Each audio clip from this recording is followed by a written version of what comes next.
안녕하세요. 매일경제TV 김용각 기자입니다. 코로나19 사태발 유동성 파티가 끝을 향해 가고 있습니다. 세계 각국의 중앙은행들이 금리를 올리면서 돈줄을 죄고 이에 넘쳐나던 유동성에도 끝이 보입니다. 이처럼 중앙은행들의 돈줄 죄기뿐만 아니라 러시아와 우크라이나의 충돌 위기까지 겹치면서 불확실성도 커지고 있습니다. 요즘 주식시장이 약세를 보이면서 스마트폰 보기가 무서울 지경인데요.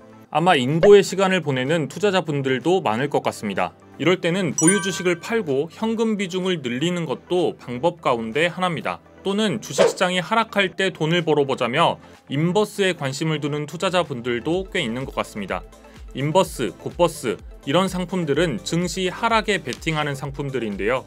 이 리스크가 있는 상품인 만큼 정확하게 알고 활용해야 합니다. 그래서 오늘은 특히 인버스 ETF 투자에 대한 궁금증을 해결해 드리기 위해서 인버스 ETF 투자 전에 알아야 할 정보들을 가져왔습니다.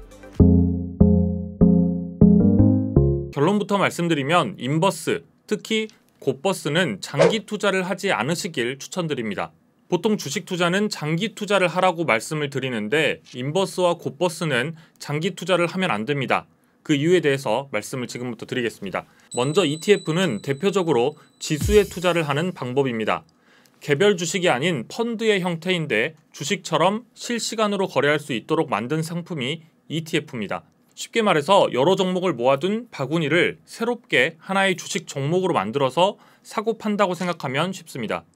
ETF에도 종류가 많은데요. 투자 방법에 따라서 종류가 좀 나뉩니다.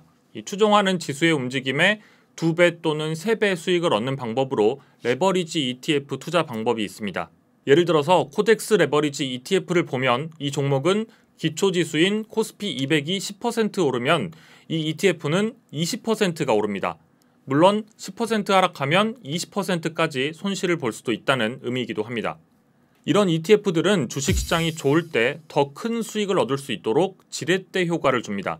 반대로 주식시장이 하락할 때 투자를 하는 ETF도 있습니다. 바로 인버스 ETF입니다. 인버스라는 이름처럼 반대로 투자를 하는 겁니다. 보통 ETF 투자는 지수가 올라갈 때 수익이 나지만 인버스는 지수가 하락할 때 수익이 나는 상품입니다. 예를 들어서 코덱스 인버스는 코스피 200 선물지수의 수익을 역으로 추정하는 상품입니다. 코스피 200 선물지수가 10% 하락하면 이 ETF는 10% 상승하는 구조입니다. 이 인버스에도 레버리지를 활용한 상품들이 있는데요. 예를 들어서 코덱스 200 선물 인버스 2X라는 상품은 이름에 2X라는 숫자가 2배라는 의미를 가지고 있습니다. 즉 코스피 200 지수를 역으로 2배 추정하는 상품이라는 겁니다. 그래서 소위 곱버스라고 불리기도 합니다. 이 상품은 코스피 200 지수가 10% 하락하면 이 ETF는 20% 상승하는 구조입니다. 코스피 200 지수가 하락할수록 더 큰 수익을 거둘 수 있습니다. 그래서 요즘처럼 주식시장에 하락이 예상될 때는 잘 활용한다면 오히려 수익을 낼 수 있는 방법이기도 합니다. 이 지렛대 효과를 통해서 내가 가진 자산보다 더 큰 수익률을 추구할 수 있습니다. 다만 그만큼 더 큰 위험을 감수해야 하기 때문에 레버리지는 양날의 검이라 불립니다. 또 장기 투자를 하지 말라는 말씀을 드리는 이유 중에 하나는 지금 생각하는 인버스 ETF의 수익률이 예상과 다를 수 있기 때문입니다. 일단 코덱스 인버스를 기준으로 보면 이 ETF는 기초지수의 일별 수익률만을 매일 마이너스 1배수만큼 추적하는 것을 목표로 하기 때문에 일정 기간의 누적 수익률에 대해서는 마이너스 1배수로 연동되지 않을 수 있습니다. 조금 말이 어려운데요. 이 누적이 아니라 일별 수익률을 추적한다는 표현에 집중할 필요가 있습니다.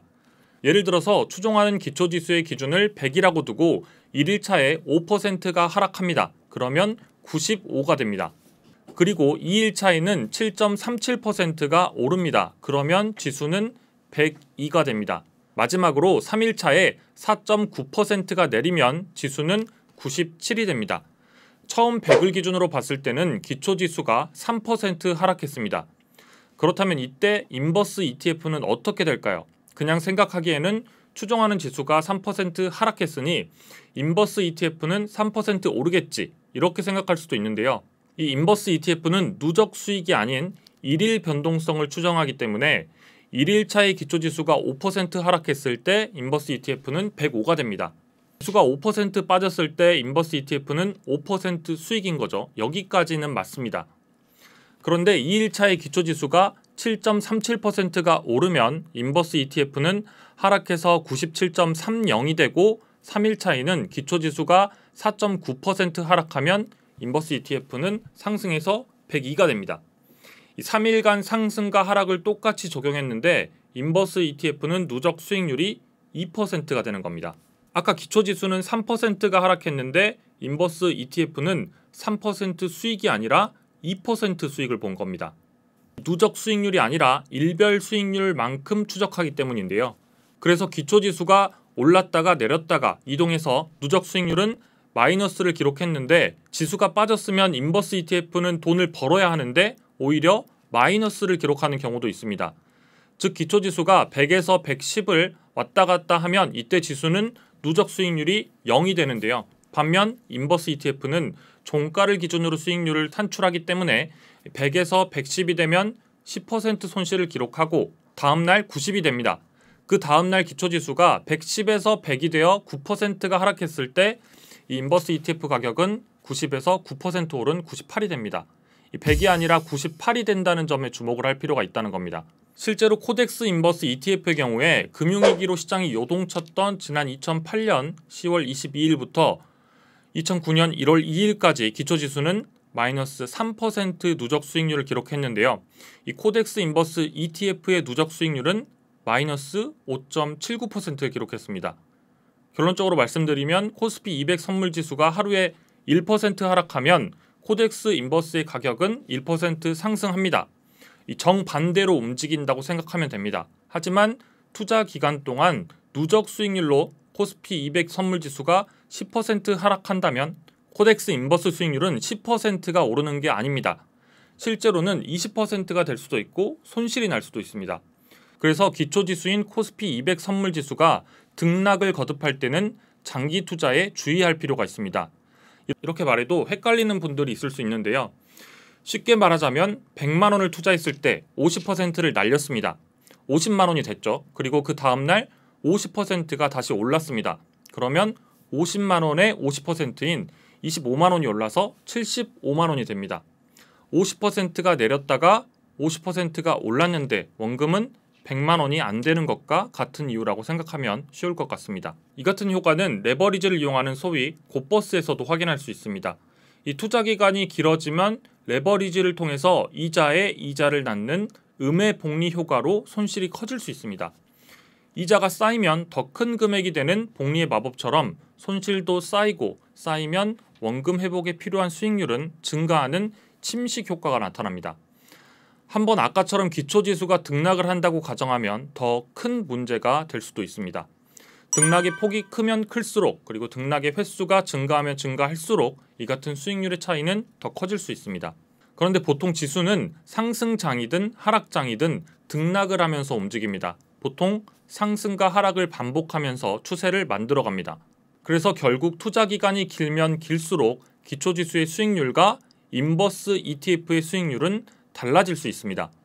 이처럼 인버스 ETF, 레버리지 ETF는 기초지수의 기간 수익률이 아니라 일간 수익률을 추정하기 때문에 투자에 주의를 해야 합니다. 소위 말하는 곧버스는 하락장에서 수익률을 가져다 줄 수 있는 효과적인 투자 방법입니다. 하지만 장기 투자를 할 경우에는 예상과 수익률이 달라질 수 있기 때문에 단기 전략을 짜는 것이 바람직합니다. 돈이 되는 정보 돈터치 매일경제TV 구독과 좋아요도 부탁드립니다.